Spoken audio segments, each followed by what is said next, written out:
So, welcome to this course. This course is designed to help you to speak English with a clear British accent. You are probably tired of people not fully understanding what you are saying, and now with so many people from around the world, hundreds of millions of people learning English, it's more important than ever for us to be able to communicate clearly and for people to be able to understand what we say. It's vital even for our career to be able to speak English in an accent that other people can understand. In this course, we will be going through each of the consonant sounds that are made in English. You'll may be surprised by some of these. Even some native English speakers are surprised. We'll then be going through some vowel sounds. We'll be discussing the secret vowel, the one that even many English speakers don't know that they make, even though it's the most common in all the British English language speaking. We'll then go on to discuss common mistakes which people make depending on where they are from in the world, or perhaps what language they've spoken before, and we'll discuss how we can avoid making those mistakes so that your English can be clear to understand. I really hope that you enjoy this course, and I hope that it will benefit you greatly to be able to speak more clearly than before and to be understood better than ever before. So, what are we waiting for? Let's get started.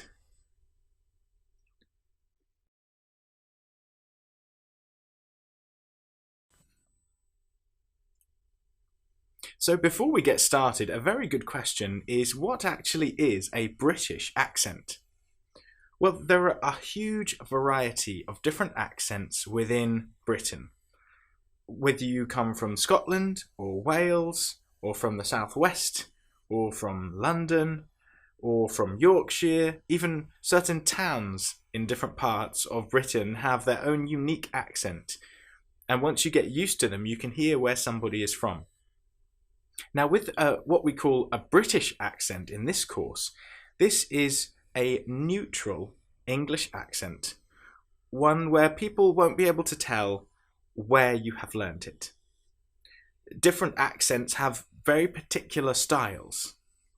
To use one word as an example, the word congratulations. If I was from Wales, I would probably pronounce that congratulations. Whereas if I was from Yorkshire, I might say it more like congratulations.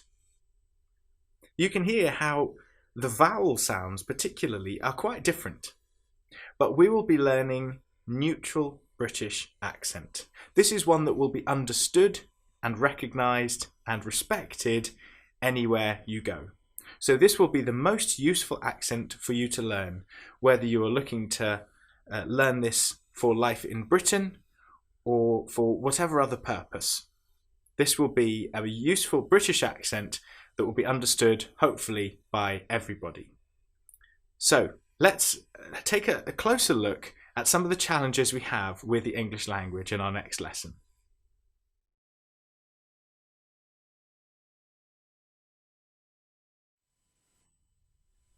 Now, sadly, the English language is very difficult when it comes to the difference between what is written down and what you say. There are a huge number of exceptions, and in this course we won't be able to cover all the exceptions. That would probably be a 50-hour course. So what we will aim to do in this course is to talk about the sounds that are normally used when a certain combination of letters is used. So in the English language we have a certain number of sounds, 44 sounds, or 43 according to some people. Now these sounds will apply across whatever letters are written down. So then the trick that you will have to try to do afterwards is to associate the sound that you have learnt with the letters that are written down. So we will cover the most common examples, and then we will discuss a few exceptions, and then as you continue your English learning, if English isn't your first language, you will come across more examples, but the most important thing is to be able to identify it to one of the sounds that we will discuss in this course.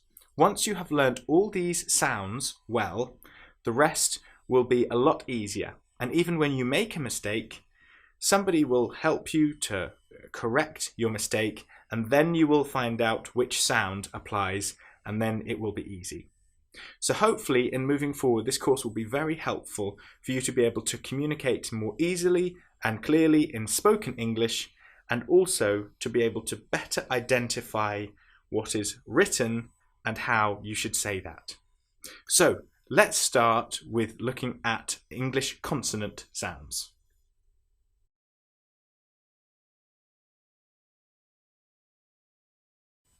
So, as you may know, in most languages we have consonant sounds and vowel sounds. Consonant is a hard sound, and a vowel sound is a soft sound. These are broken down into further categories, and we'll start with the consonant sounds. In English there are 24 consonant sounds. Now, some of these apply very easily to a letter, a consonant letter. And so when you see that letter, you'll know you always make that sound. Some are a little bit less clear, and we will try to look at all the different examples, or as many as we can throughout this course. Now, consonant sounds can be divided principally into two groups: voiced and non-voiced.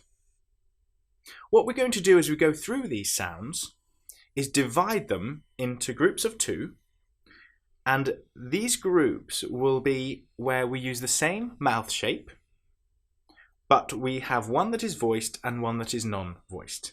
Now, what do we mean by voiced and non-voiced? Voiced is where your vocal cords are engaged, and that means that you create this vibration of sound, like that. If it's non-voiced, it means the sound is only being made from your mouth without the air coming through your vocal cords. Sh, ch, p, ch. Sounds like that. As you can see, there's no vibration coming through my vocal cords, so these are non-voiced sounds. So for each set of sounds that we look at, we'll have one that is voiced, one that is non-voiced, and hopefully that will make it easier for us to learn them in these pairs. So let's get started with our first consonant sounds.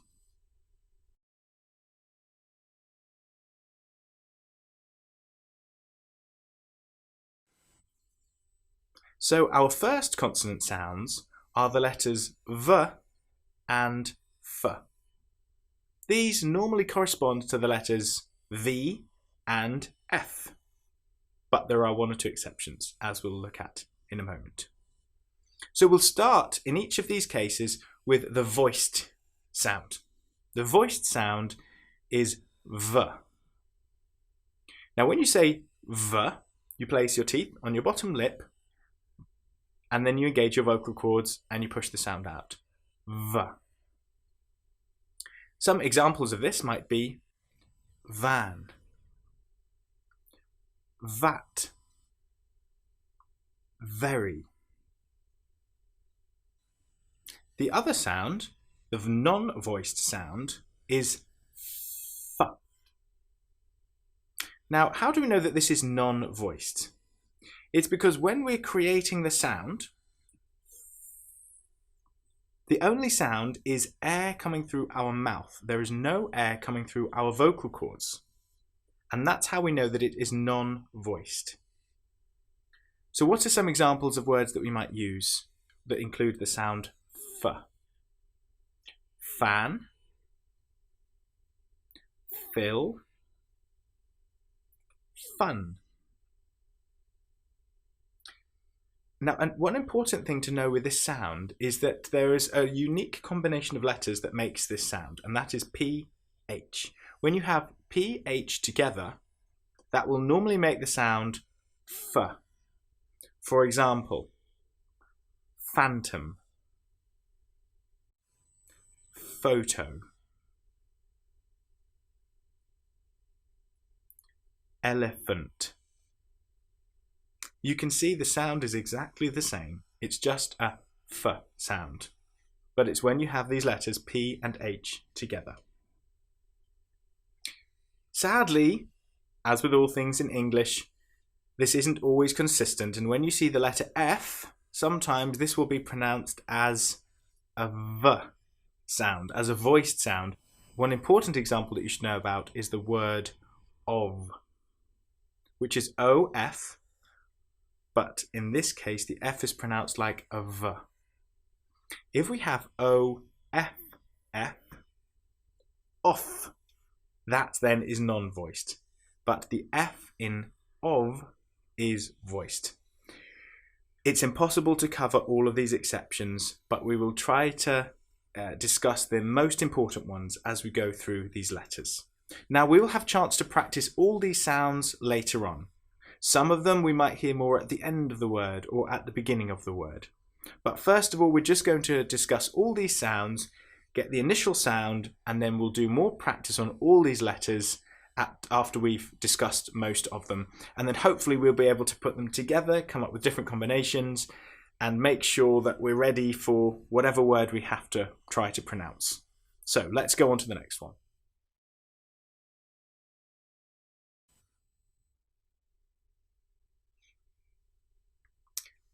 Now our next set of letters, there are actually 3 now, and that's because one of them belongs to a different category, which is called nasal. We'll come to that in a moment. So let's start with the voiced letter. The voiced letter here is B, normally represented by the letter B. The non-voiced is P, normally represented by the letter P. We'll come to the nasal one in just one moment. So how do we create these 2 sounds? B and P. Very easy. Lips together. Build up pressure behind. With the B sound, we build up pressure with the vocal cords. B. With the P sound, we build up pressure without using the vocal cords. P. That sound is completely silent until it releases. So, some words for the letter or for the sound B: bat, bin, buck. For the P sound: pat, pin, puck. Now moving on to the M sound. This is very similar. Your mouth will be in the same shape. The only difference is you will open your nasal cavity, which is inside your head. And this is something that you will automatically close off when you're making the B or P sounds. But we want to open it up now for the M sound. You'll feel the vibration going on in your head. M. It's a lot louder, and it's very clear to feel this because you can feel the vibration. What are some words that we could use? Mat, muck, map. It almost sounds like a cow. But this is the first of our nasal sounds. So the 3 letters we have: B, M, P. The mouth shape is the same with each of them. One of them we engage the vocal cords, one of them we engage the vocal cords and the nasal cavity, and one of them we just use our mouth. So hopefully this nicely explains the difference between these 3 very common letters.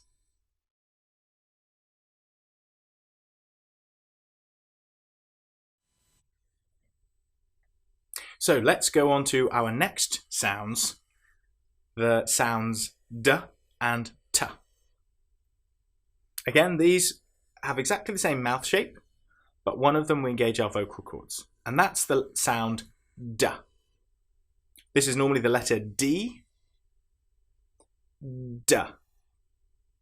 Just like with the letter B, you can feel the pressure building up with your vocal cords behind your teeth this time, instead of your closed lips. D, D. Your tongue will normally be touching the roof of your mouth, D. And then that helps you hold back the pressure before you release it. Some examples of words might be dish, duck, down. What about the sound T? As you'll notice, no vocal cords here. T. Now this sound is a very important one to practice because this is one that is typically recognised as being very British. And why? Because in Britain we have afternoon tea. The Queen has high tea. And this sound, T, is quite different to the way it is pronounced in other parts of the world. In Europe, this sound will often be pronounced like ta, ta, with the tongue up behind the front teeth and the teeth apart, ta. But in English, in British English, teeth together. And then we have this very sharp T sound. This is worth practicing. This will identify you as somebody who speaks a good British accent. So, some practice words. Tuck, tip, tab. One important thing to mention here is that, sadly, as with some of our other sounds, the letter D is sometimes pronounced with a T sound. This will normally be at the end of a word when you have ED. Sometimes it's pronounced like a normal D sound, but sometimes it's pronounced like a T sound. What are some examples? If we're talking about something passing you, we will say, this car passed me. P-A-S-S-E-D. Passed. Some other examples are itched, scratched. You will notice in these examples that we don't pronounce the E sound at all. The T is almost like an extra consonant that links directly to the consonant before it. Passed. It's almost like S-T. Now some of these it may take time to know which ones are pronounced like a T, whereas some are pronounced more like a D. Sacred, fed. These are ones where you hear the E sound before the last letter. So hopefully you will get used to these as you go through. This is to give you a pattern which you will be able to notice two different variations of, and then you'll know whether to make the sound D or T. We'll come back to some more practice ones later on.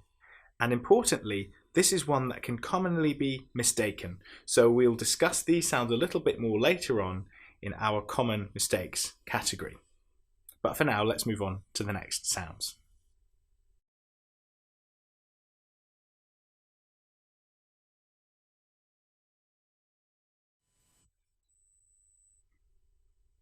Now the next sounds that we're going to look at are the sounds G and K. So for the sound G, we close our mouth at the back. So where the back of our tongue is and the roof of our mouth, we put them together like that. And then we say G. Again, we engage our vocal cords to make that sound. With the sound K, the shape is exactly the same, but we don't engage our vocal cords. K. Now the sound K can actually be represented with a number of different letters. We have the letter C, K. We have the letter K, K. We have the letter Q, Qu. And we have the letter X. Now, as you can hear with each of those, there is a K sound in there. With the last two, it includes also another sound next to it. But still, that's only the sound K. Perhaps with the S, X, X. But it's not really a separate, unique sound. So what are some examples of these? So for the sound g, we may have goat, gap, gun. For the sound k, coat, cup, call. As we're pronouncing the k sound, we're not engaging our vocal cords at all. But when we pronounce the g sound, we are. We'll practice these later on, but for the meantime, let's go on to the next sounds.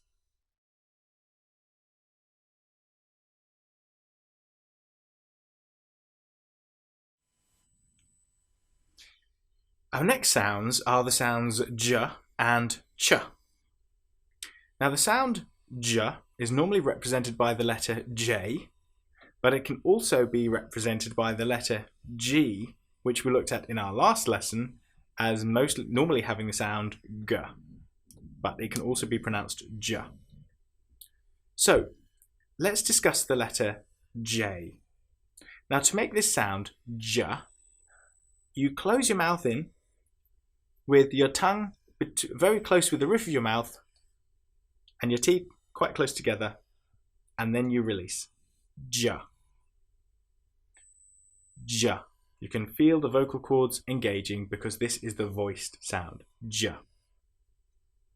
The ch sound, exactly the same shape, but this time we don't have our vocal cords engaged. We're just making the sound ch. So, what are some examples that we could use? Jam, jump, jelly.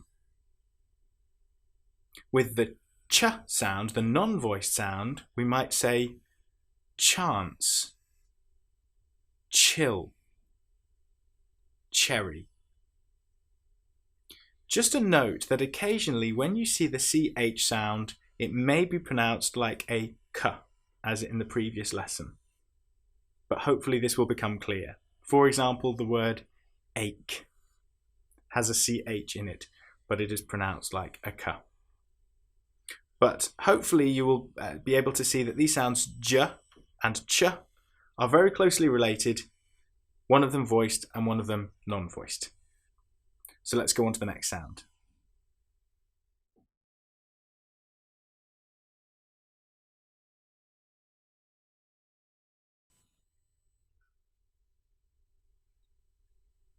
Now, our next pair of sounds is a little bit unusual in that they are both voiced sounds. The letters are L and N. The difference between these two is that the second sound, N, is a nasal sound. As we discussed earlier, this means we engage the nasal cavity. But let's start with the letter L. We put our tongue up behind our top teeth, L, and then we flap it down, L. Some examples of this might be lad, lip, lumber. For the sound N, again we open up this nasal cavity, which means that we can make a sound even if there's not much coming out of our mouth. N, n, n. Some examples of this N sound might be not, no, nap. This vibration inside our head means that this again can be quite a noisy sound. Noisy. But actually, when we normally use it, it's quite quick. No, I'm not interested. This is how this differs from the letter L. L, N. Let's go on to our next set of sounds.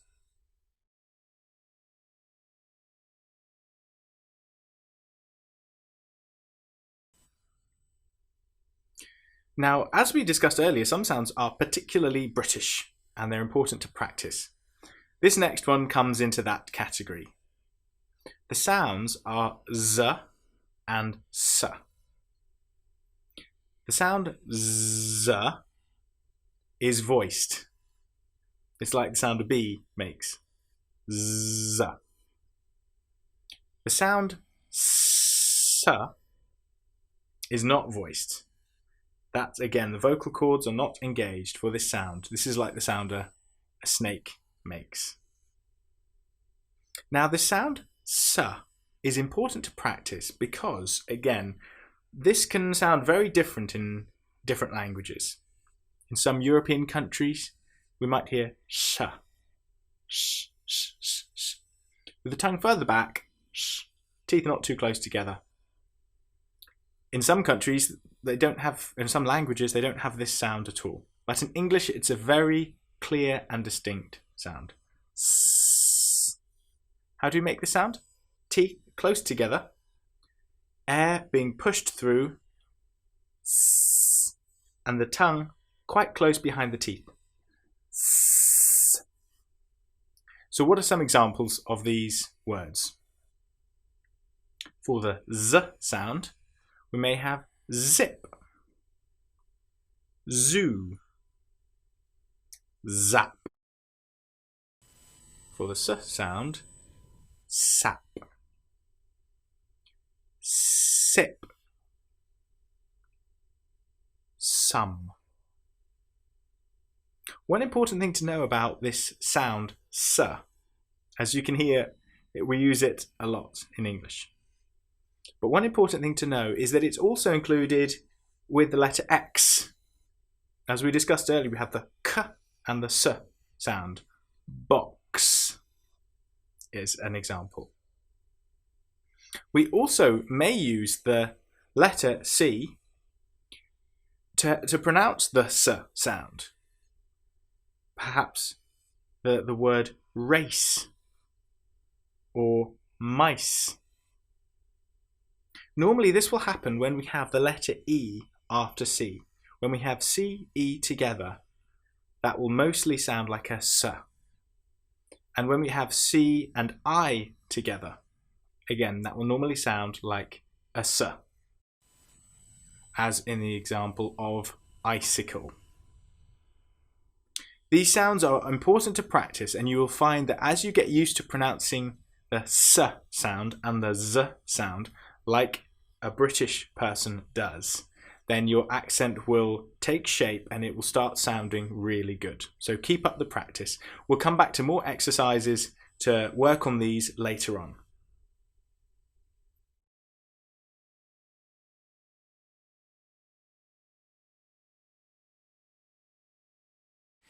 Now, our next sounds are all a little bit different. These aren't quite as related as perhaps the rest are. Our first sound is H. The letter is normally what we call H, and the sound is a breathy sound. H. Some examples of H might be hot, hotel, hip. This is one which is very easily missed out by some languages who perhaps don't use this sound. Therefore, in Britain, we get used to people asking for hotel, for example, as opposed to hotel. So again, this is a good one to practice. Some others may even make this sound harder than it is and have a H sound.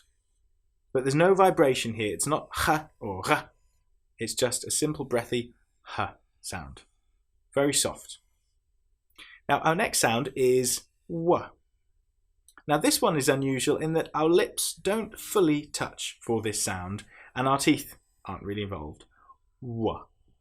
We make our lips into a very close circle. We make the sound, and then we release. It's almost like a vowel sound, this one, but it's normally used in English as a consonant. W. Some examples of this would be wet, wind, wall. You'll notice there's a distinct vibration when we make the W sound. And the last of our three for this lesson is the Y sound. Now, this is an unusual one in that sometimes in English this is treated as a vowel rather than a consonant, but technically it is a consonant.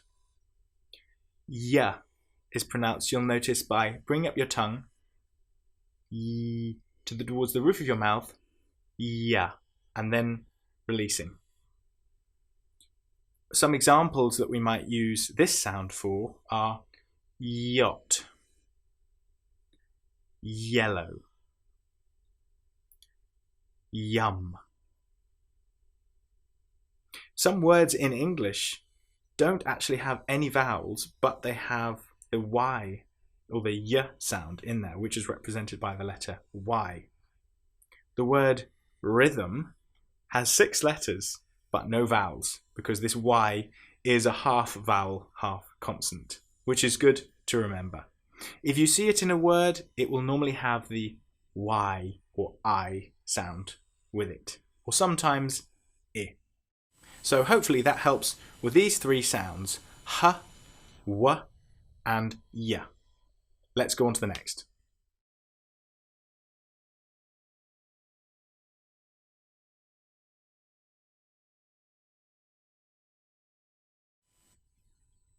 Now the next 2 sounds are closely related, as the rest have been, one voiced and one non-voiced. But some English people will be confident that they don't use this first sound, but they do. The sound is j. Now, perhaps the easiest way for some people to think of this would be the letter J in saying the French name Jacques. It's a j. Sometimes this is represented with the letters Z, H, j. In English, we never have this at the beginning of a word, but we do sometimes have it at the end of a word or the middle of a word. Examples for this one are measure, leisure, beige. Again, if you speak to an English person and point out to him that he makes these sounds, he'll probably be surprised, because it's not something we are aware of, and as you'll have noticed from these examples, the spelling can change. The second sound is sh. Now, with the j, we engage our vocal cords. With sh, we don't. It's quite similar to ch, which we did earlier, but with sh, you'll notice it's very slightly softer, mouth a tiny bit more loose. Sh. Some examples for sh might be shirt, sham, ship. This sound is most of the time produced by the letters S and H put together. Sh. That is how we would normally represent it. But sometimes we, as always in English, we have exceptions. One important exception to know about is when you have the letters T, I after another vowel. I'll give you a few examples of this. Nation, lotion, potion. You will notice that the TI here is pronounced exactly the same as the sh sound. But of course, if you don't know this, you may say notion or nation. You probably know these words, which will help you to recognize that this sound can be produced by the TI sounds as well. So we've learnt about j and sh. Let's go on to our next set of letters.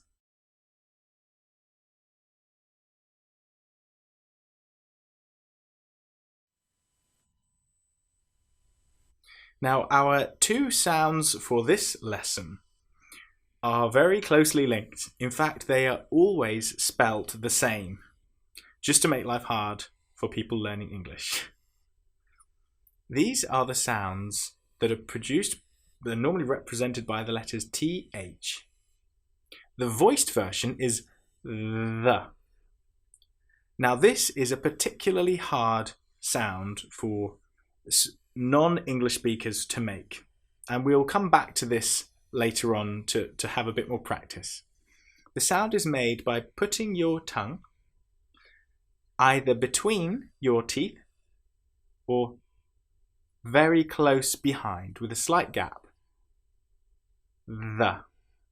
And then we let our vocal cords engage, we push the air through, the.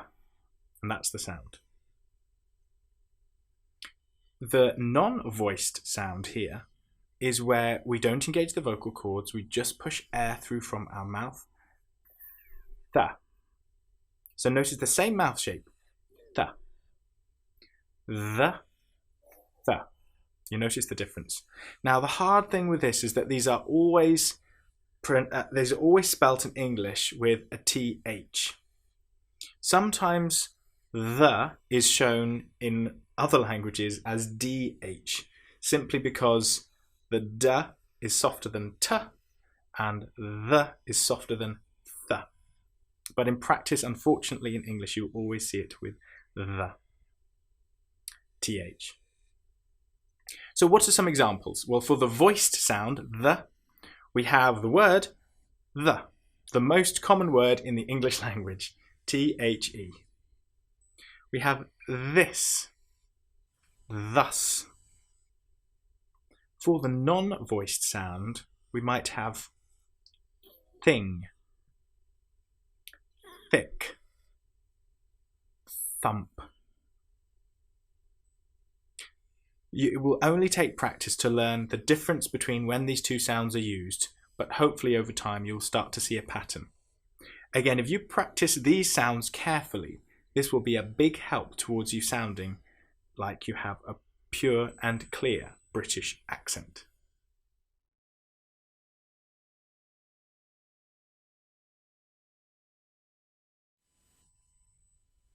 So our next sound, again just one sound for this lesson, is the letter R, normally represented by the letter R. Now we will come back to this letter later on because this is the single biggest mistake which many people will make when they're speaking English, and I'll explain more later on. The sound is produced by placing your top teeth on your bottom lip. Inside your bottom lip, not here, but inside. R. Example words might be red, ruddy, rabbit. One of the reasons that this is so hard is because the letter R is pronounced very differently in other parts of the world. For example, in French, it's pronounced R. In German, it is normally pronounced R. And in Spanish or Italian or other Latin languages, it is pronounced R. So for many to learn the English version of this is quite hard. So keep practicing this sound, R. And later on we'll come to different examples of how it sounds when it is in the middle of a word as well.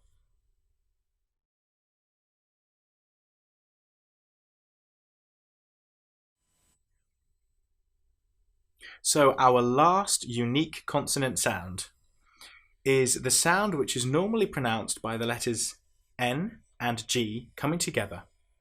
And the sound is the last of our nasal sounds. This sound is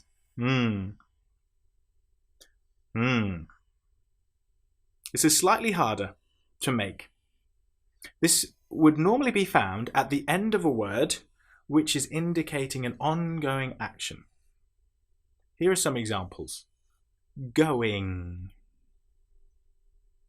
eating, driving. You'll notice it's not driving, and even some English people will pronounce this wrong, depending on which part of the country they're from. It's driving. You will feel the vibration in your nasal cavity, again, in the middle of your head, and that sound will be clear to make. This can also be the case with some words that have K at the end after the letter N. As we know, N is a nasal sound, N. So we go from N to Ng. Now, in practical terms, it's because our tongue is touching the roof of our mouth at the back rather than at the front. With N, it's touching our mouth at the front, the roof of our mouth, na. With nga, it's our tongue is touching the roof of our mouth further back. What about the word ink or pink? Again, nga. It's very brief, it's very short, but it's that unique sound in there.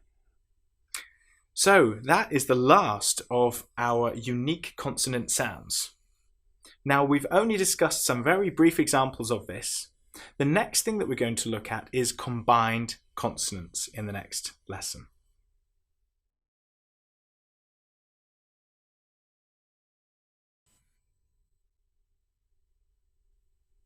So what often happens in English is we put two consonant sounds together with no vowel in between them, and we're expected to pronounce them together.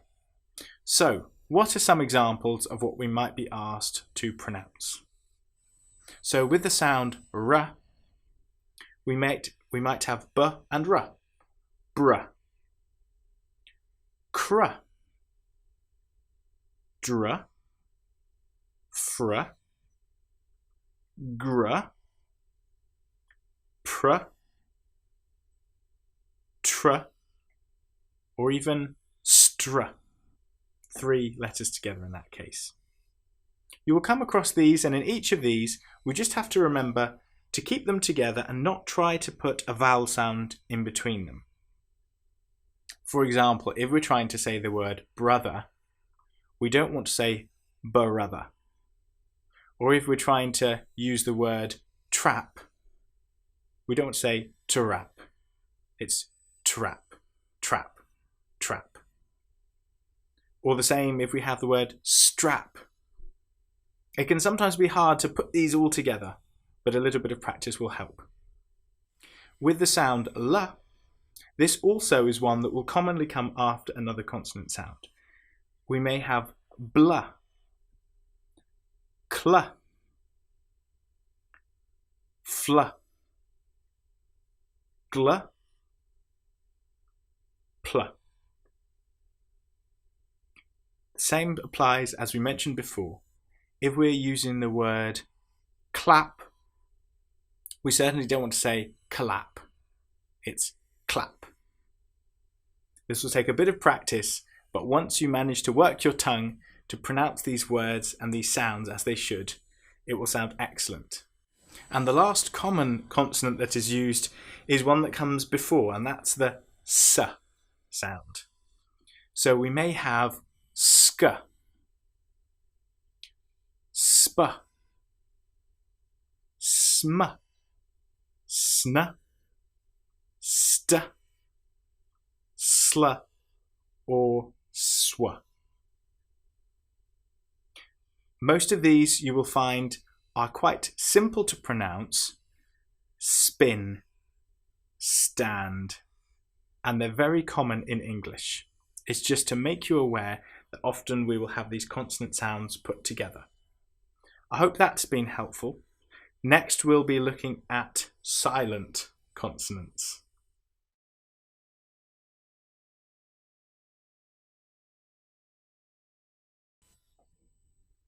So again, just because English is more difficult than it needs to be, sometimes we have a letter, a consonant, which is included, which we don't pronounce.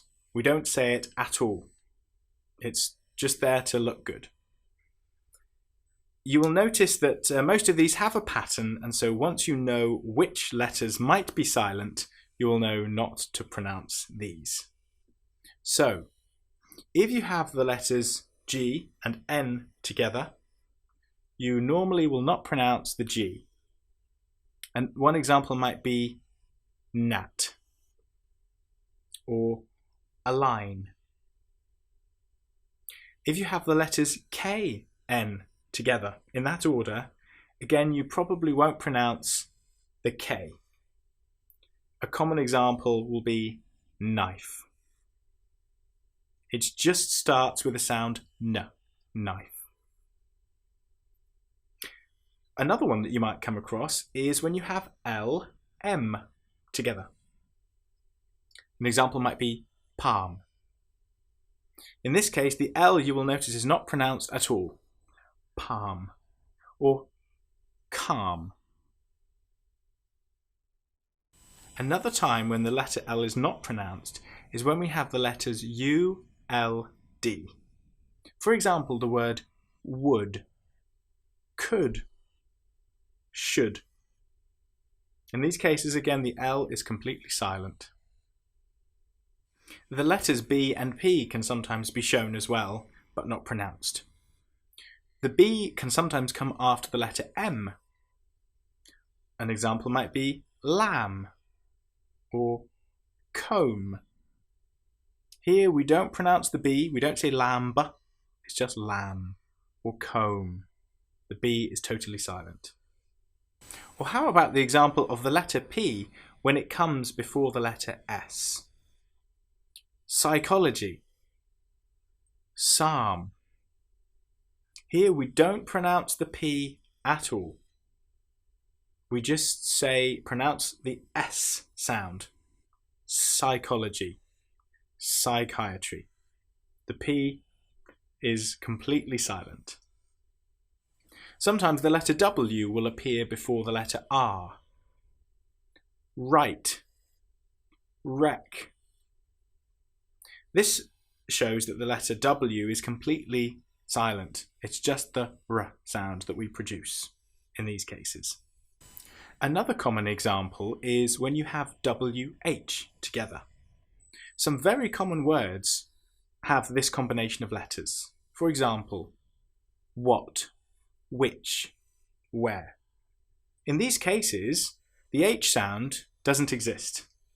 Now, in some parts of England, they will say what, which, and where. But that's not common. The common way is just to pronounce the W sound. However, with the word who, this is pronounced as if the W didn't exist. It's pronounced like it was just starting with the sound H. So watch out. English will catch you out at different points if you're not careful. Now, the most famous and the most difficult of these letter combinations is the combination GH. This is famous because it can be pronounced in whatever way you like, almost, it would seem. Let's take a few words and we'll show you how this can be pronounced in very different ways. Ghost. The letter H, as you'll notice, doesn't sound at all. Tough. In this example, the GH sounds like the F sound. It's the same with cough. In the next example, the sound disappears completely. Bow. Through. Thorough. I'm afraid that these you simply have to learn one by one. The GH sound is famous for having lots of different ways to pronounce it. So sadly, with this particular example, you will probably have to learn these examples on an individual basis.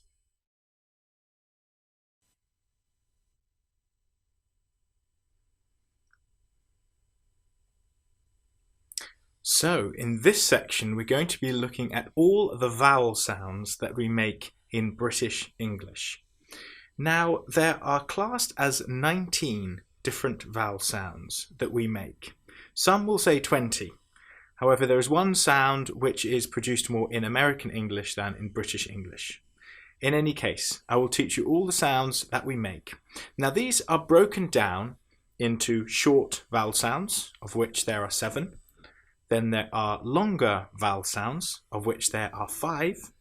And then what we call diphthongs, which is combined vowel sounds, where it starts as one vowel sound and ends in another. Now, don't worry if that sounds complicated. I will guide you through these so that by the end of this section, you will feel confident in using all the vowel sounds that we make in British English. So let's make a start.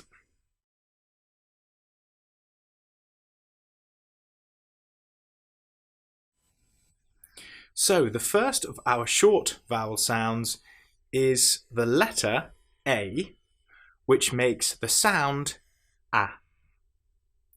This is the sound that we would make in words such as cat, bat, rap. This sound here can commonly be confused with the sound. So when you're making the sound, make sure you feel that your mouth is spread nice and wide, and then You'll notice the sound coming from the back of your mouth area, there, and it might sound a little bit closed, but don't worry, because that is the correct way that it should sound. Bat, cat, rap. So practice this one, and later on we'll see what is the longer vowel sound that is the equivalent of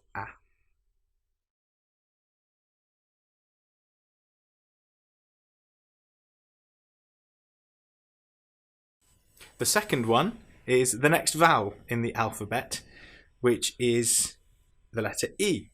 Now the sound we make for the letter E when it's in a word is e. Now we would use in a word such as bet, peck, ref. Again, this letter sometimes, or this sound, is sometimes misunderstood. So by all means, have a practice at this. We'll have a chance to do that later on in the course as well. So this is the short sound e.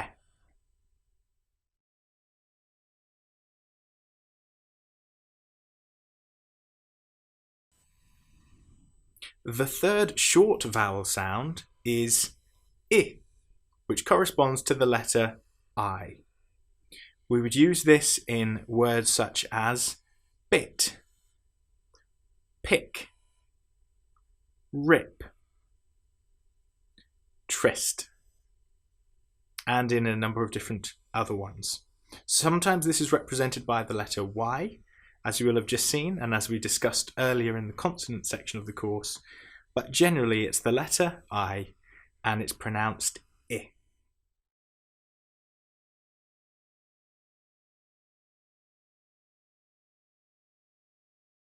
The next one is the sound O. Now this sound is a little bit different to how you will hear this in the sound in some other languages. Normally the letter O, and that letter is quite handy because it shows the shape that your mouth should make. So your lip should be in an O shape, O, and then the sound comes out like that. So we might say pot, cop, rock, and many such words such as this, which demonstrate the short vowel sound O.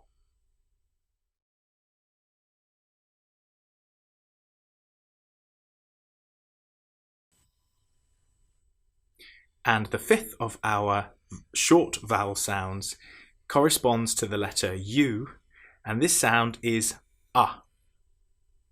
We might use this in cup, luck,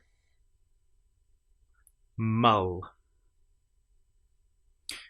Now this is an interesting one because sometimes people from different parts of Britain will pronounce this a little bit differently.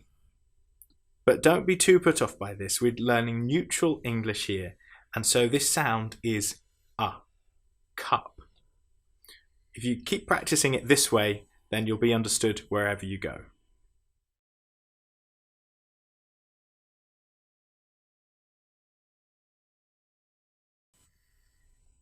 Now the sixth of our short vowel sounds doesn't correspond directly to one of the letters in the normal alphabet, which is why we're going to introduce our symbol. Now, although we said at the start we won't be doing lots of these symbols, there are just two that we're going to use because these are very useful for these short vowel sounds.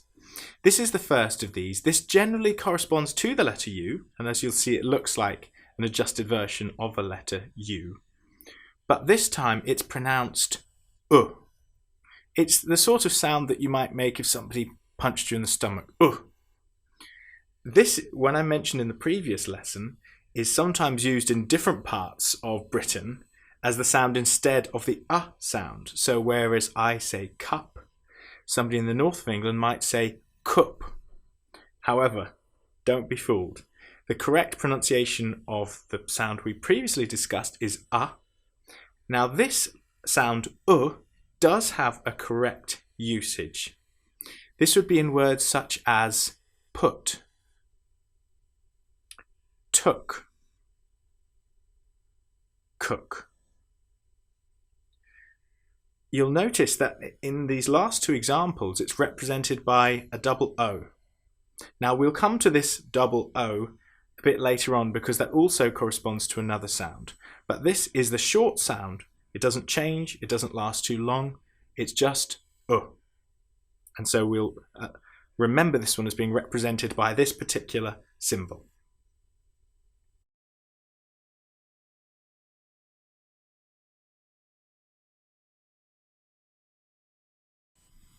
Now the last of our short vowel sounds is what I call the secret vowel sound, because English people produce this all the time without being aware that it even exists.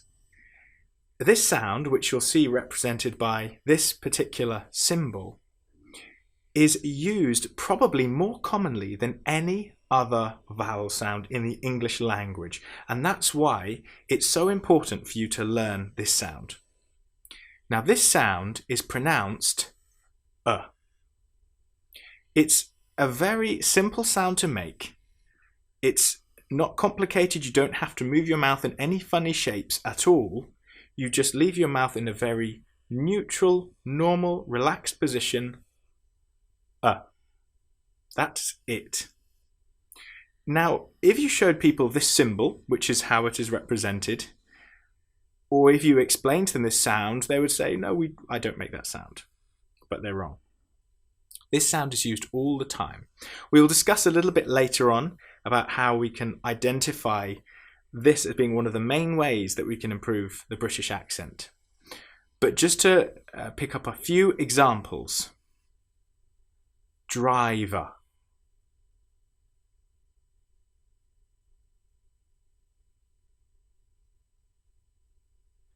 Manager.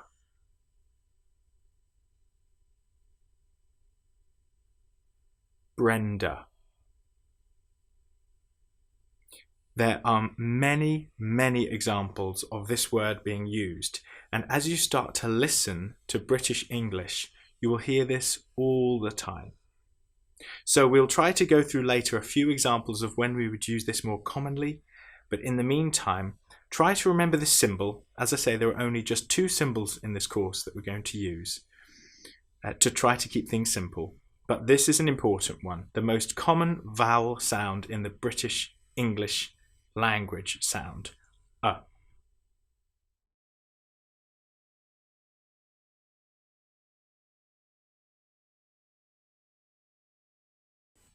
So now that we've discussed the short vowel sounds, we'll now discuss the 5 long vowel sounds. Now 2 of these are easiest to recognise as doubled letters. The first of these is the double O that we discussed earlier. Now in most cases, when you see a double O come up in a word, it will be pronounced oo. This might also be the sound that you make when you're surprised or shocked. Ooh. So what sort of words might we use this in? Pool. Shoot. Rude.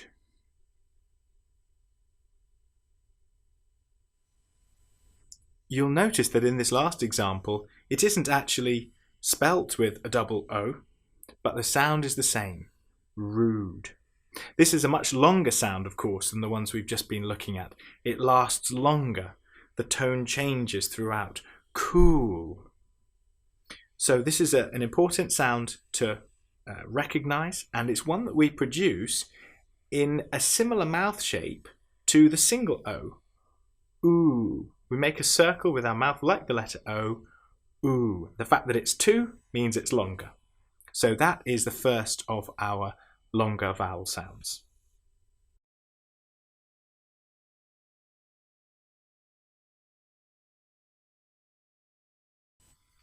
The second of our longer vowel sounds we could represent by a double E. This sound is E. It's like the name of the letter, E. This might be used in words such as beat, peak, leap. Again, you will notice that it doesn't always come as a double E, but the sound is exactly the same. Often this will come as an EA sound, for example with leap or beast. This sound we make again by flattening out the mouth, big smile, E. The letter I that we discussed earlier was pronounced I. This is almost like a stretched out version of that, E. So that's the second of our longer vowel sounds.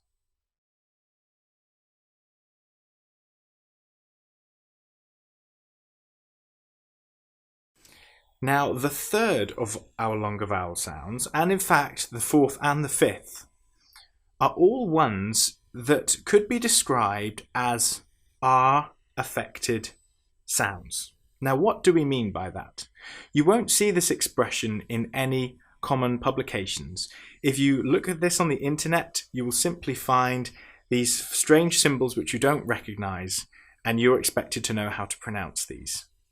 But in practice, these sounds are most commonly made when they are put with a vowel before the letter R, which is why we discussed earlier that the letter R is so important to learn about. Now the first of these is the sound when you have A and R together, and that is simply R. It's like the name of the letter, R. This one you open up your mouth even at the back and let the air come out, R. Maybe your doctor will ask you to say R like that. So what sort of words would this include? Bark, laugh, past. So this will come with different spellings as we've discussed before, but the sound remains the same. It's R. So when you hear somebody saying a word such as last or cast, you will recognize this sound as the AR sound, and therefore you will know how to pronounce it, R.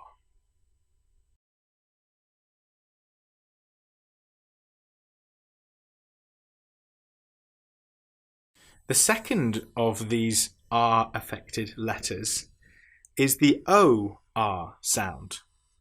This is pronounced OR.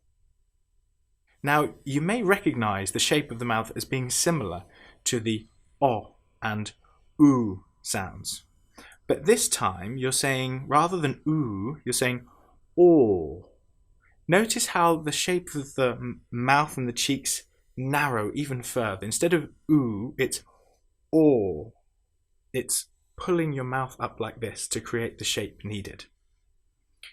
This sound represents the word or, which we use all the time, and of course it can be used in different words as well, such as pork, taught, lord. This sound is one that's very easy to get wrong. It's one that many people, they won't open their mouth, or they won't make their mouth narrow enough, and so the sound will come out and it won't sound very British. It will be clear that the person speaks another language, and maybe it won't be clear what they're trying to say. But this is how it is pronounced. Now, I will use this example to show how difficult the English language can be. There is one word, pause, which can be spelt in 4 different ways, but it has, and with 4 different meanings, but it has the same sound across all 4. So, pause is when you stop, you take a gap, perhaps when you're speaking. Pause. Pause, are the hands of animals such as cats and dogs. They have 2 paws, or 4 paws, including their legs. Pause is what you would say if somebody pours a drink. And also, pores are the parts of your skin where the sweat comes out. So we have pause, pause, pause, and pause. And unfortunately, for those learning English, these are all pronounced in the same way. But at least now you know, and you know that these are all made with the long vowel sound or.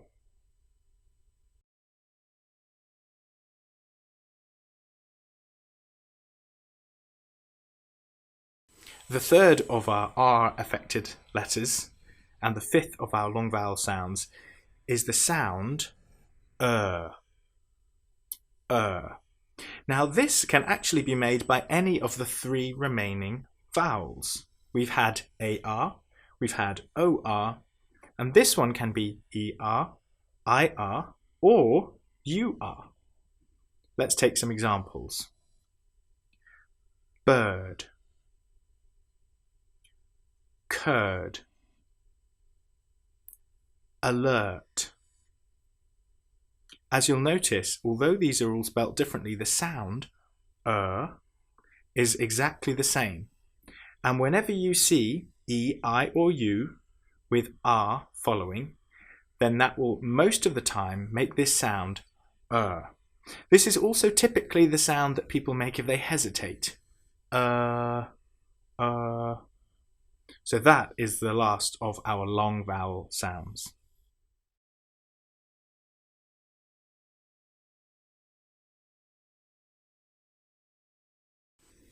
So the remaining 7 vowel sounds that we're going to discuss are talked about as being called diphthongs. All that means is that they start as one vowel and they finish as another. The names of most of the letters are examples of these. For example, I, O. We'll discuss these more in detail as we go along. The first 4 that we're going to discuss are easier to recognise as vowels that are affected by the letter E. So in English, you will often have a word, and then when you have an E at the end of that word, it changes the shape of the vowel. Let's take our first example. Hat is a short vowel sound. It's the vowel sound A, which was the first one we discussed. But if you add the letter E onto the end of that word, it becomes hate. Now, hate is part of this first of these 7 combined vowel sounds, which is A. This starts as E and it ends in E, A. You'll notice that having the E at the end of this word, hat, turns it into hate and changes the whole shape. It doesn't become hatte or hatty. It changes the whole shape of the vowel sound. And this happens with each of the other 4 vowels, A, I, O, and U. So we'll look at these one by one and you'll see how these all create their own vowel sound. So this is the first, A.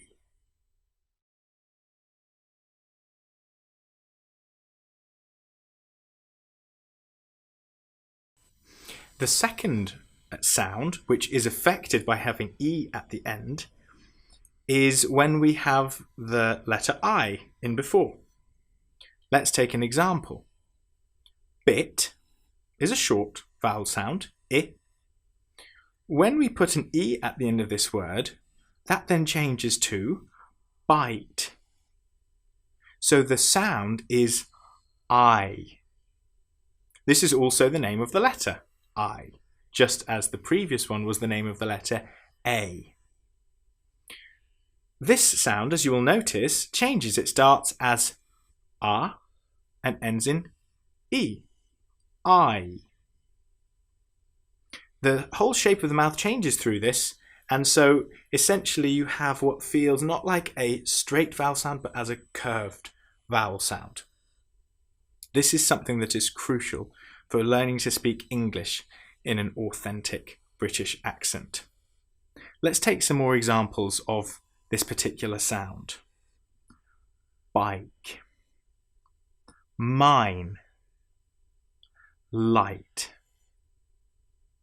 In this last example, there isn't an E at the end, but the sound is still the same, and we can recognize it as the sound when we have an I with an E at the end. That is how we recognize the sound. It's an E affected I, and that gives us the sound bite.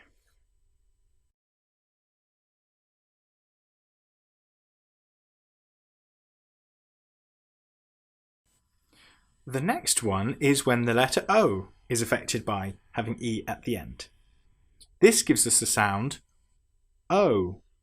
Again, like the name of the letter O. Let's take another example. The word dot has a short vowel sound, O, dot. When we add an E at the end, this changes to dote. So again, it starts with and ends in oo, o, o. This sound will often be created when we have an E at the end of a word which has an O just before the previous consonant sound. So what are some more examples of this? Poke, mode, load. In this last example, again, we can see it doesn't fit the pattern, but it's still that same sound that we've got used to. It's the E affected O, which gives us the sound O.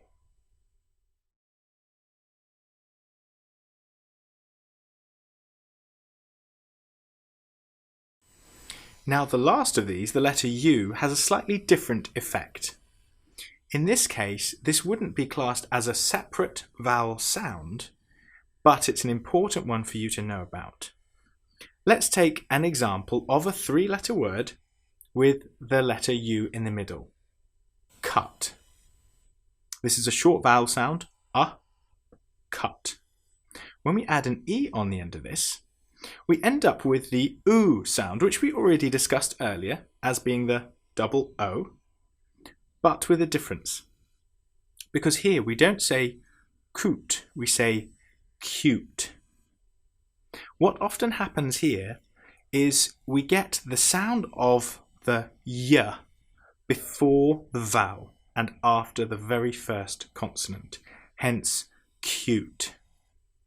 This is the same with lots of different sounds when we have an E at the end of a word that has the U as the previous vowel.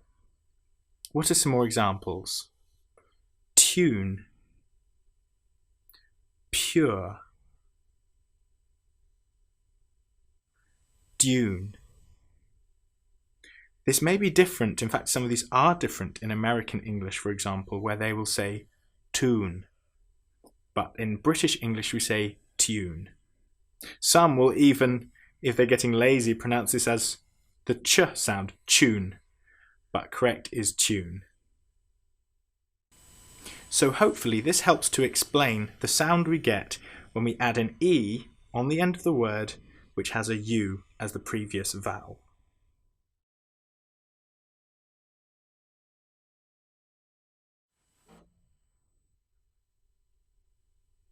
Now this next vowel sound doesn't sound like a combined vowel sound, but it's always made with two different vowels put together. And this sound is air.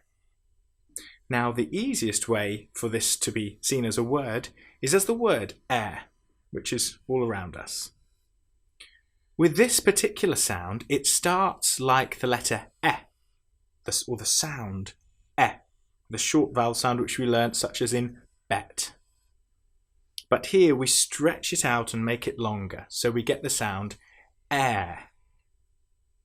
Now, certain words that we might use to contain this sound would be bear, tear,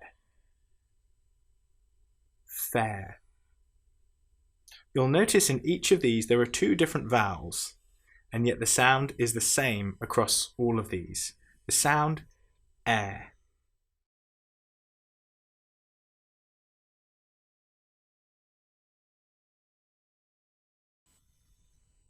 Now the next one is one that definitely changes. This is one where you start with your mouth saying O and you end with your mouth saying E, and that sound is oi. This sound is used a lot in English in words such as boy, toy, point. Typically this would be seen as OI, but of course you can have OY as well. This sound is one of the most with the most contrast between the starting shape and the finishing shape. O to E, oi. Again, this is a very common one in English, and so it's a good one to learn.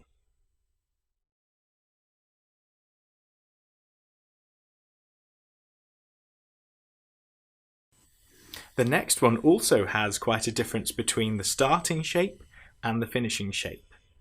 We start with A, we end with oo, ow.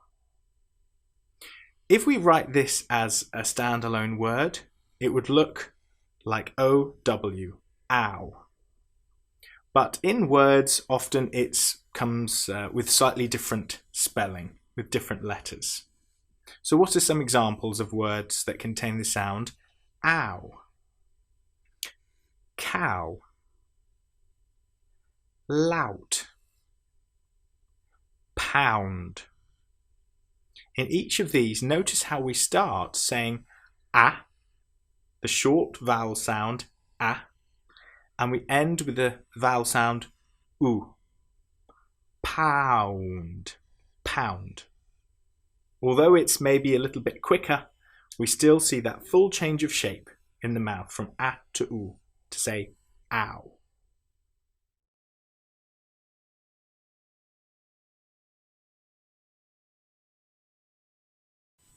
Now the last of our vowel sounds is the sound ear.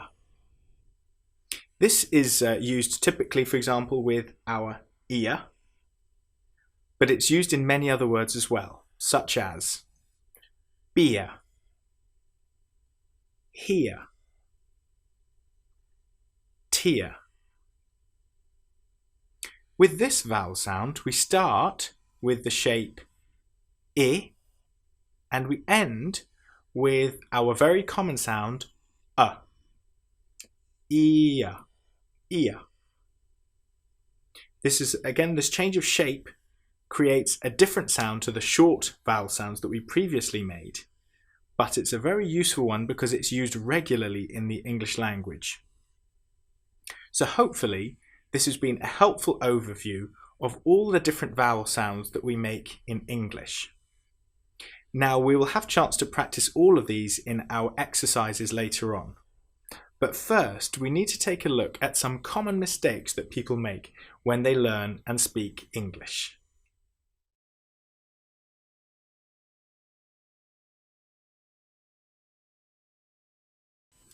So, depending on where you come from, you might struggle with a different part of British English to somebody else. In this section, we're going to take a look at some of the most common mistakes that people will make, and we're going to talk even about which countries or which languages would be most likely to make this mistake when they're speaking English. So some of these may not apply to you. Some of these you may find very easy to tell the difference. But it's probably still worth a watch, because I'm sure you will at the very least be able to help some of your friends or colleagues to be able to learn from these mistakes. So let's take a look at the first one.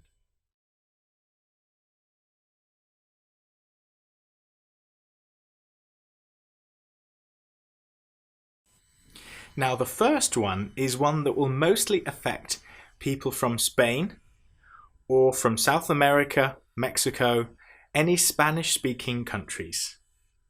And this is the difference between the letters B and V, or the sounds B and V. Now, in the Spanish language, these are pronounced approximately the same. And these are pronounced as a physical cross between saying a b and a v by simply having the lips close but not quite touching. V. Voy, for example, as a Spanish word. Now, the challenge now is to separate these into two completely different sounds in English. So let's just go over the difference between these. The sound b is created with your lips fully together, not half together, not v, but b. And that sound is a clear b, popping sound. The letter, or the sound v, is created with your top teeth on your bottom lip. V. And you can feel the vibration going on here. So, to take a few English words as an example. Ban is different to van. Very is different to berry. A verb has both sounds, and each of those has to be distinct. So keep practicing these sounds, and when you see V, make sure you create that vibration with your teeth on your bottom lip. And when you hear B, make sure you get your lips sealed together and then release the air B. And hopefully that will help.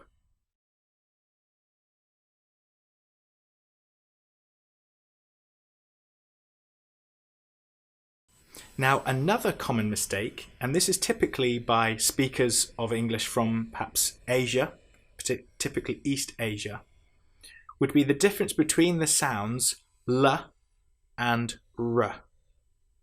Now, as we previously discussed, the sound R is fairly unique to English, and so it's understandable that this might bring some challenges with it. So let's just remind ourselves of what these sounds entail. The sound L is created with your tongue on the roof of your mouth. L. L. The sound R is created with your teeth on the inside of your bottom lip. R. So, to take some examples, lamb is different to ram. Long is different to wrong. And of course, a word like really, really, lively might be difficult to say. It would be good to practice these sounds and make sure that each time we see the L, we have our tongue on the roof of our mouth, and each time we see the R, we have our teeth on the inside of our bottom lip. And to keep practicing that until we're confident in recreating both of those sounds correctly.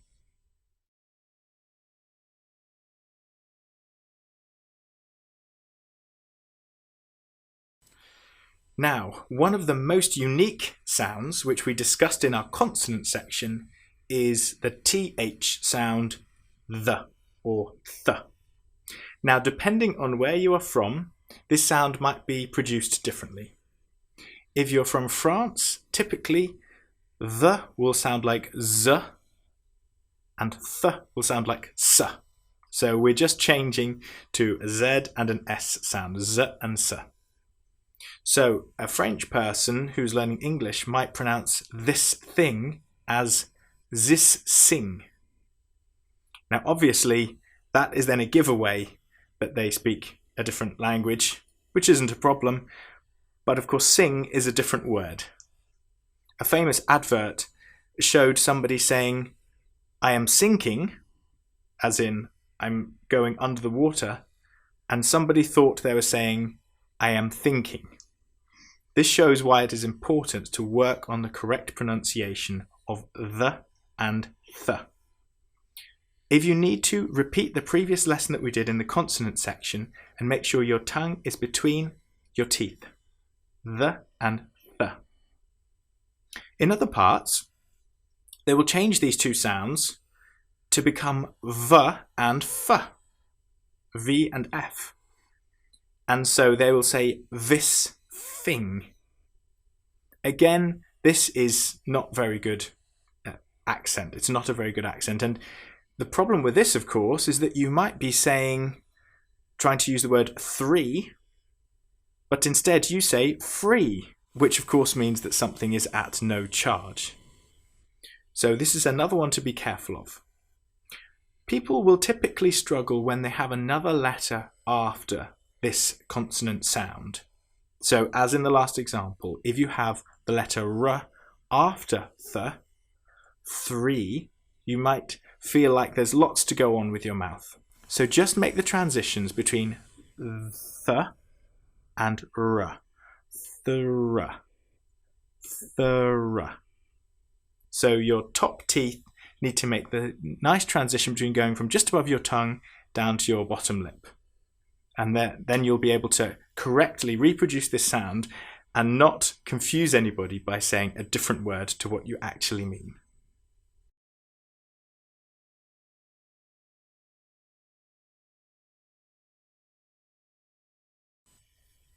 Another common mistake which English people will hear from those who are learning English is the V and W letters, or the V and W sounds. Now the V, as we've already mentioned, is with your top teeth on your bottom lip. V. And you feel the vibration. The W sound, your lips are close but they're not actually touching. W. It's more like a soft vowel sound.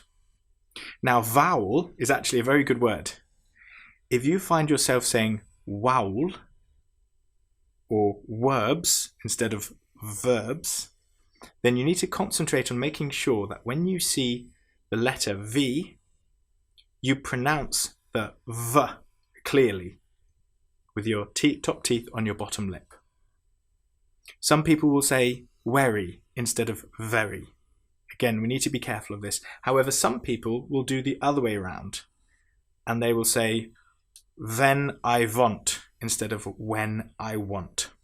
So whichever your problem is, make sure you clearly understand the difference between the sounds and then practice them until you can consistently speak the right sounds for these two different sounds.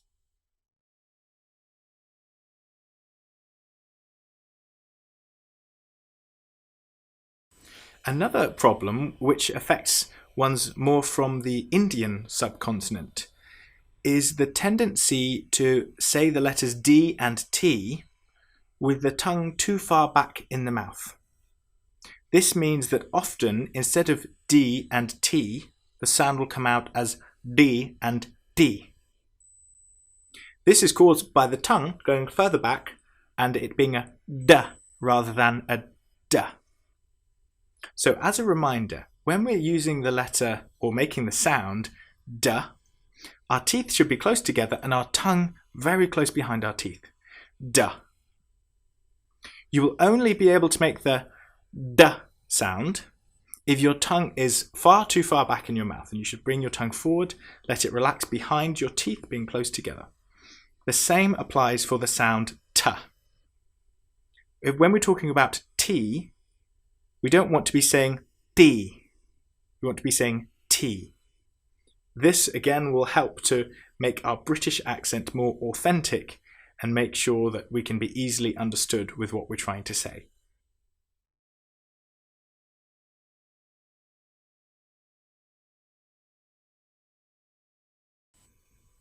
Another area which affects typically some more European speakers is the difference between J and Y, or the sounds J and Y. Typically, some Spanish speakers will find this difficult. So J, as we discussed in our consonant lesson, is where we have our tongue and the roof of our mouth close together and our teeth. J. The sound Y is similar, but our tongue doesn't touch the roof of our mouth. Yeah. There's still space between for the air to come out. J They're together and they're pulling apart. So, what might be some words that we could end up getting confused? We might be trying to say yellow, and we're saying jello. Well, jello is an American word for jelly, which of course is a food, so this is two different words.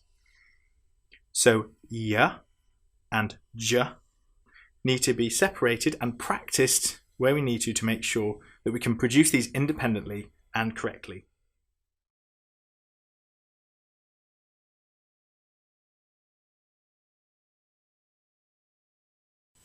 Now, the single biggest reason how most people can be identified as a foreigner, as somebody who didn't grow up in Britain, is the way they use the letter R.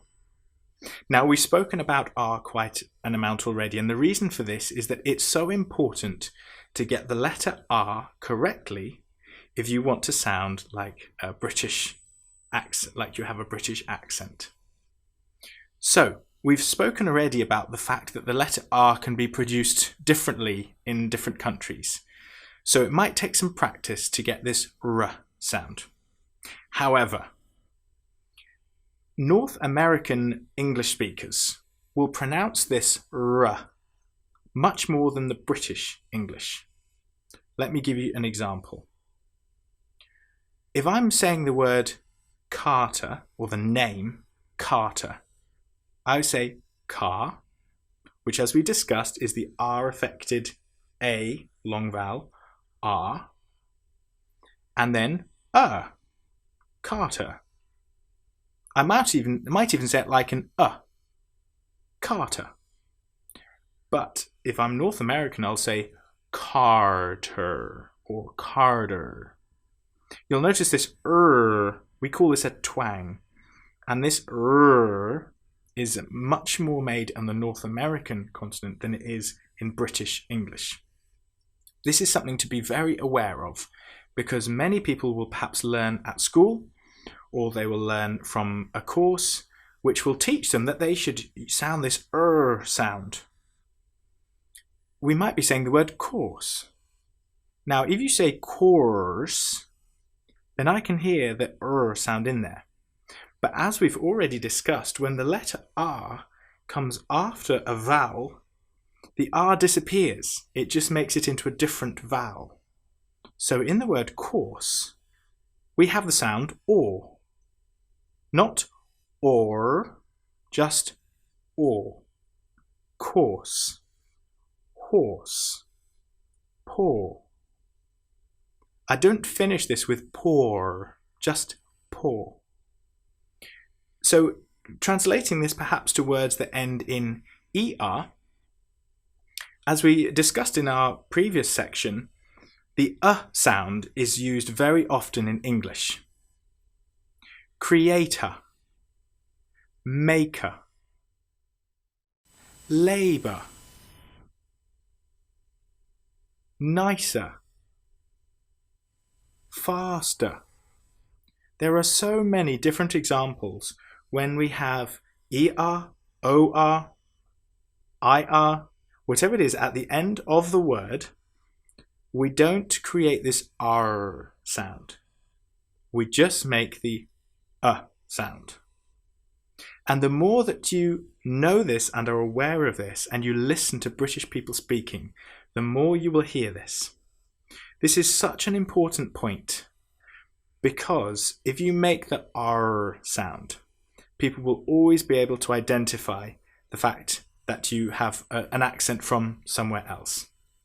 Which again is no problem. Accents are lovely.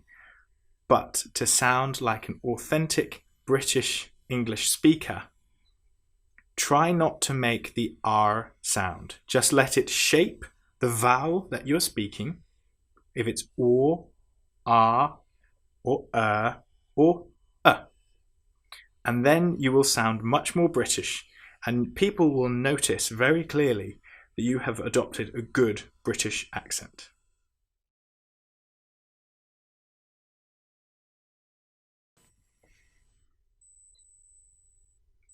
So now it's time to practice some of these sounds which we've been learning.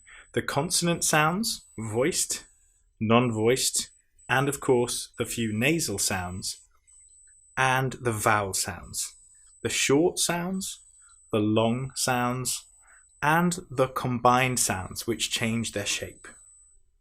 Now these sentences which we're going to discuss will contain many different sounds. So we will start by me saying the sentence. I will then explain some of the different sounds that we want to keep an eye out for. I will then say, it's your turn. And then once you have tried to say it, I will say it once more, and we can compare to make sure that the pronunciation is as good as it can be.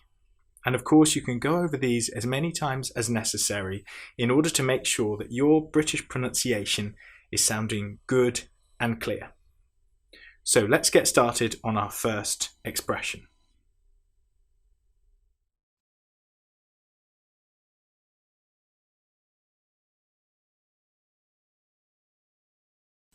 So here is our first exercise. Afternoon tea and crumpets. So the different sounds that we have in here, we have for afternoon, we have after, we have ooh. Each of these are typically British sounds. And then of course in the word tea, we have ta, that clipped British ta, and we have e. And crumpets is a typical British food. So now I will say it once more. Afternoon tea and crumpets. Now it's your turn. And now let's try it together. Afternoon tea and crumpets. Good work. Let's go on to the next exercise.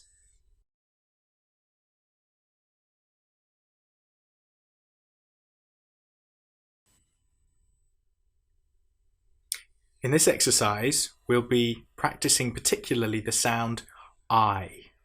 So, it's bath night tonight. Notice again we have the R in bath.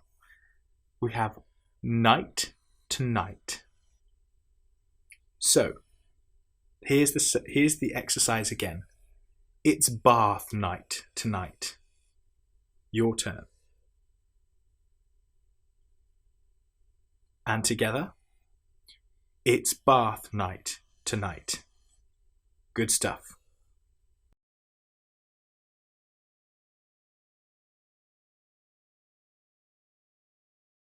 Here's the third exercise. What a lovely bunch of flowers. So we start with our missing H sound by saying what. And sadly, this is the letter A. It sounds like the short vowel sound O, but we have the letter A there.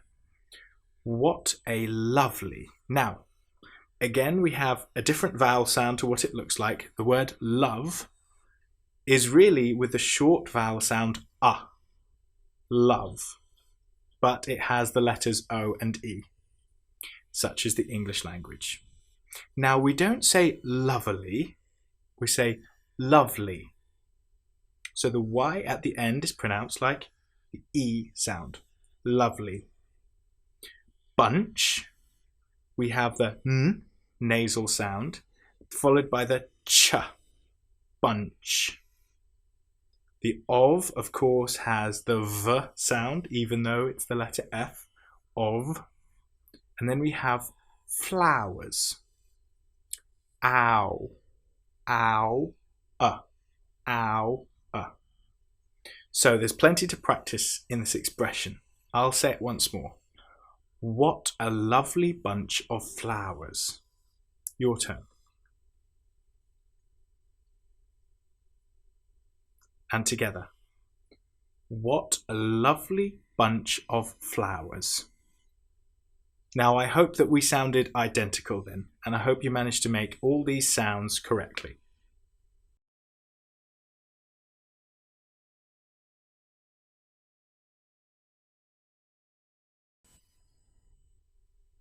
So here's the next exercise. I'm feeling bright and breezy. So I is one of our combined vowels, which goes I. Feeling, E, I. And of course, at the end of ing, we have that nasal ng sound, which was the last of our consonant sounds that we discussed earlier. Bright is I, and breezy is EZ, the same sound twice in that same word. So I'll say it once more. I'm feeling bright and breezy. Your turn. And now together. I'm feeling bright and breezy. Excellent.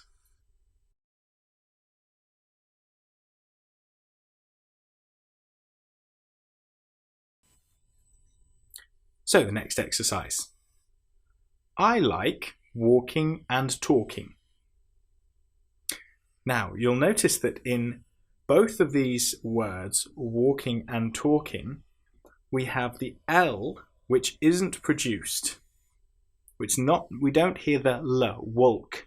It's walk and talk. This is the OR sound, which we discussed earlier. Or, like the word or, walk. Just to point out at this stage, if you have W-O-R-K, that is pronounced work. Because English is so annoying, work has the sound that we would normally expect to be with an IR or ER or UR. But instead, in this instance, because it is irregular, work is spelt with OR. But in this case, we're talking about the sound OR, walking and talking. So, I'll say it once more. I like walking and talking. Your turn. And now together. I like walking and talking. Excellent.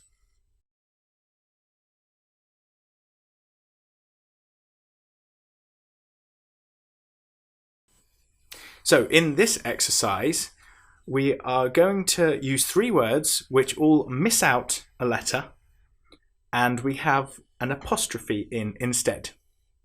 So you're probably used to the expression haven't, which is have, not, and we take out the O of not and we put it all together, but we put in a little apostrophe to show where the letter O used to be.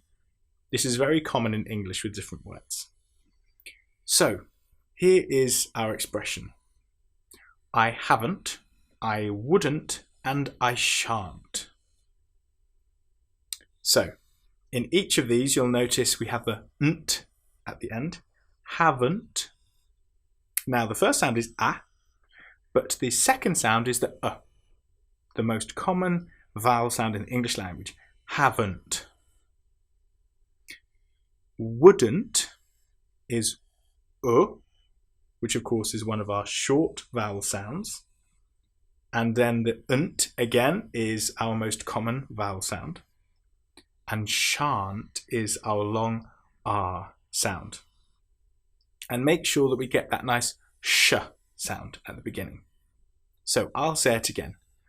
I haven't, I wouldn't, and I shan't. Your turn. And now together.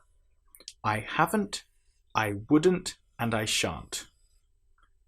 Keep up the good work.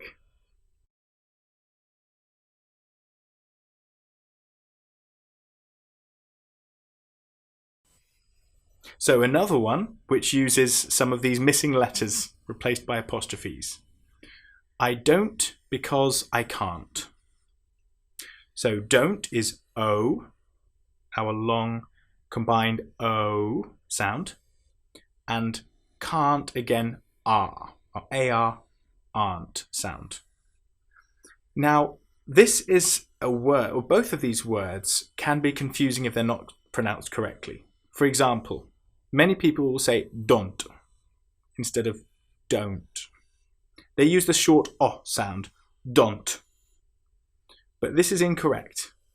It needs to be oh, don't, I don't. And can't, if this is pronounced incorrectly, it sounds very much like can. If you say can, can't, as some will when they're speaking English, if you can't hear somebody clearly, you might not be able to tell the difference between which one they're saying.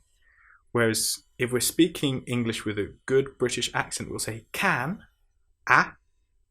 can, and can't, So and 2 different vowel sounds, one short, one long. So I'll say it again. I don't because I can't. Your turn. And now together. I don't because I can't. Very good. We're getting through a good number of these exercises. So let's keep going.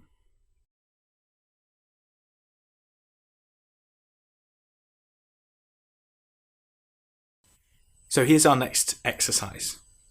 London is beautiful in the springtime.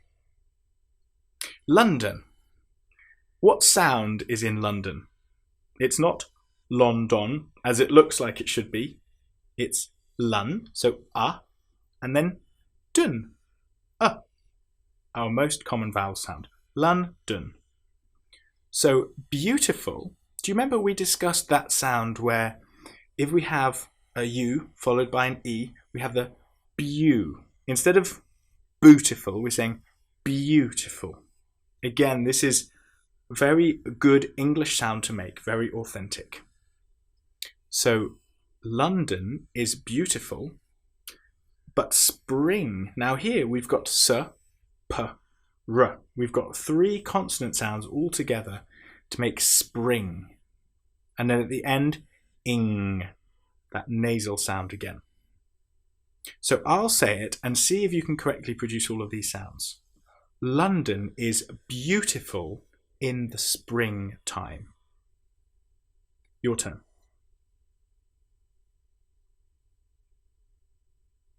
And now together. London is beautiful in the springtime.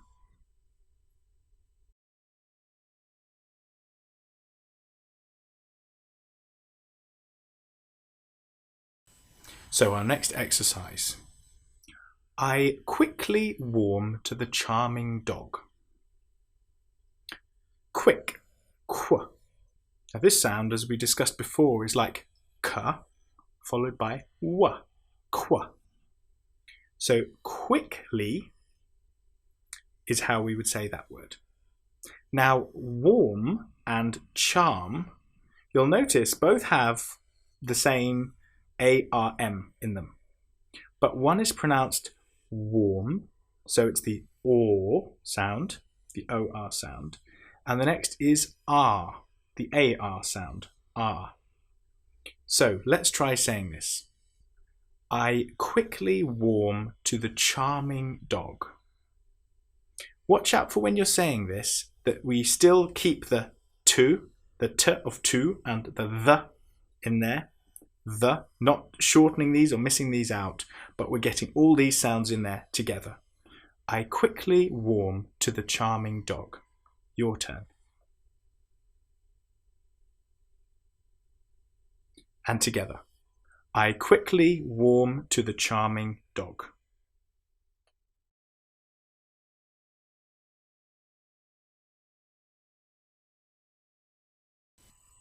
Okay, so for this next exercise, we're going to pronounce the sounds the and th. Do you know why this thing is so important? This is an expression which you could say every day in English. They're all very common words, and so it's important that we pronounce these correctly. Let's start with the last word, important. Now, we need to be very careful with this word, because some people will put the stress on the im, which is wrong. We need to put the stress on the or. Important. Now the last vowel sound, what is it? It's a. Important. A. It's the most common vowel sound again. You'll notice this all the time. Now that you know about this sound, you will notice it all the time in English speech. So, do, you is the oo sound, the double O sound. O, no, that's our O that's shaped by the E. O. Y is our I sound, I shaped by the E. This thing, both I. So let's try to say the whole sentence together, making sure we get the correct vowel sounds and the and th correctly. Do you know why this thing is so important? Your turn. And together. Do you know why this thing is so important? Very good.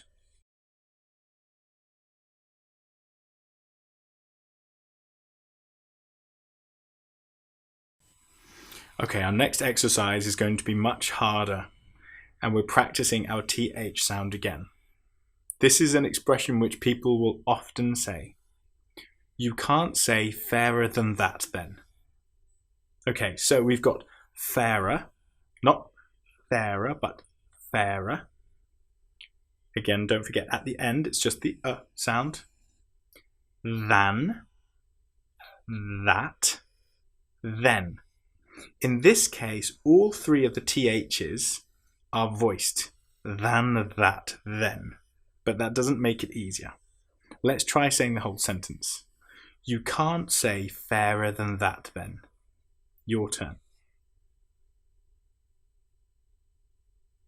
And together. You can't say fairer than that then. If you've managed to produce this expression sounding similar to how it should sound in the correct British accent, then you're doing very well. Keep up the good work.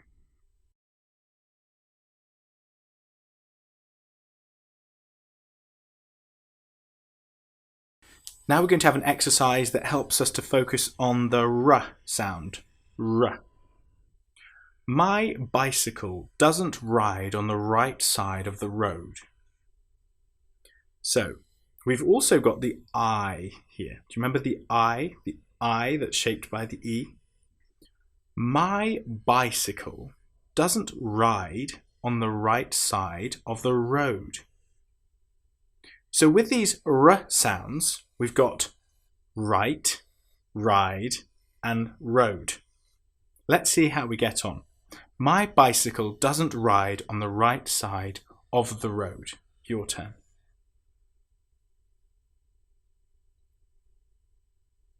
Let's try it together. My bicycle doesn't ride on the right side of the road.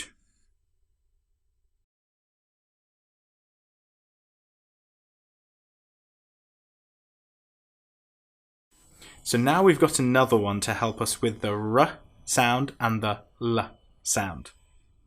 These verbs are really, really hard to grasp. So in here we've got the at the beginning. We've got the V and B to make sure we pronounce these separately. And we've got really, really. This is a word that's very hard for some people to say if they've grown up speaking another language. And of course, our last word, grasp, we have gr and sp. So two sets of joined sounds, which we want to try to produce. So here we go. These verbs are really, really hard to grasp. Your turn.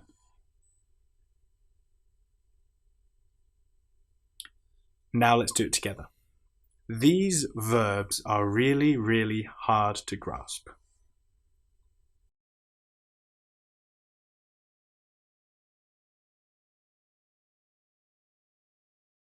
Okay, let's do a slightly more simple one.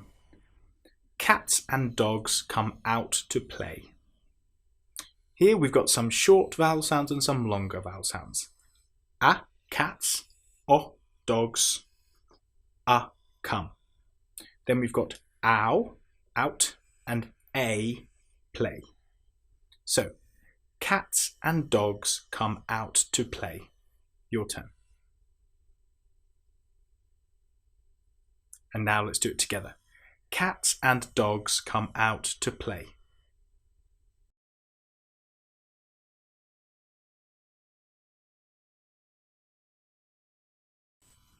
Now in this exercise, you'll notice that some of the vowels are not what the correct sounds would appear to be. The expression is this: these wasps surely are a nuisance.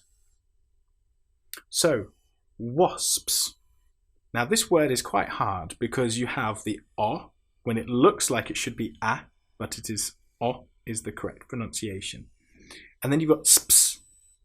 So S-P-S, wasps. We also get this with the word crisps, which many people find it hard to say. Then we've got surely. Now the S-U here, you'll notice there's no H, but we're making the sh sound with the word sure. So surely. And then the last word is nuisance. This is the new. Rather than just new, it's new. Here we've got the y sound in there as well. And then the unts is just our common vowel that we seem to get in nearly every expression. So let's try it. These wasps surely are a nuisance. Your turn. Now let's do it together. These wasps surely are a nuisance. Now, if you manage to say the word are there as just are, then well done. If you said are, then maybe try it again.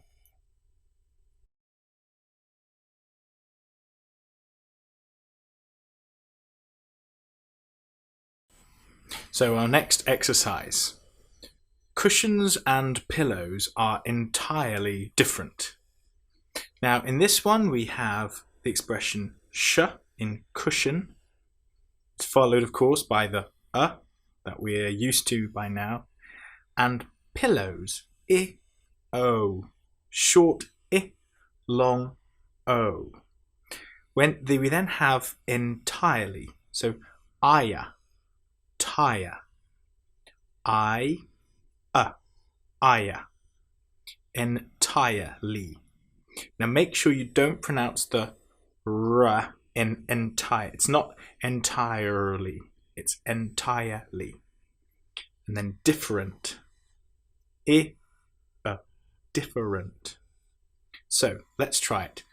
Cushions and pillows are entirely different. Your turn.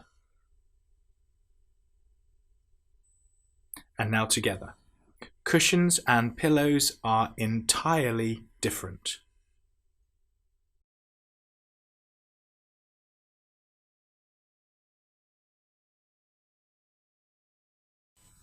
Our next exercise. Poodles and puppies are perfect pets. So you can hear we're practicing the p sound. Poodles, poodle, Puppies, e. Perfect, perfect. Poodles and puppies are perfect pets. Your turn. And now together. Poodles and puppies are perfect pets.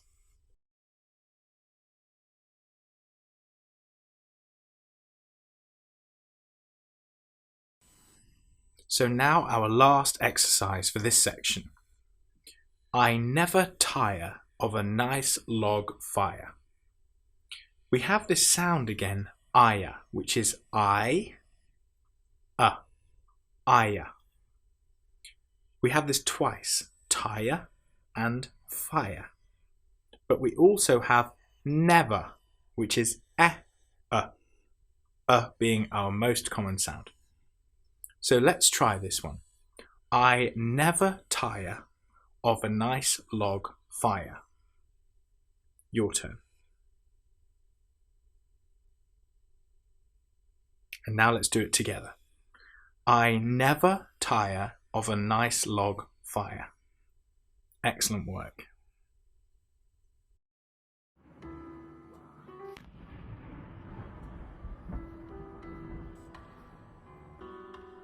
So, congratulations! You've reached the end of this course, and hopefully by now you have a good understanding of all the different sounds that make up British English. Now, it doesn't stop here. Learning continues, and all the time you'll be finding different ways, different spellings of the ways that we pronounce all of these different sounds and how we know when to produce what sound. Unfortunately, because English is very irregular, you'll find lots of different examples of this.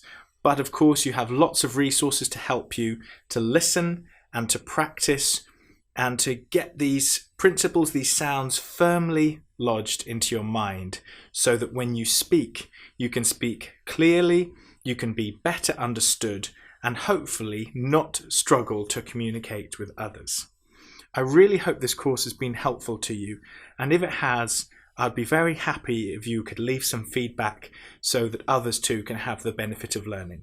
And on an ongoing basis, I will be updating this course with lectures or extra exercises which will help. So if you have any particular areas that you would like assistance with, then please feel free to put a message on the forum, and then I will aim to include these expressions that you would like help with in my update videos, perhaps every month or two. So I'm very pleased that you decided to take this course. I really hope it's been helpful, and I wish you all the best with your speaking good British English.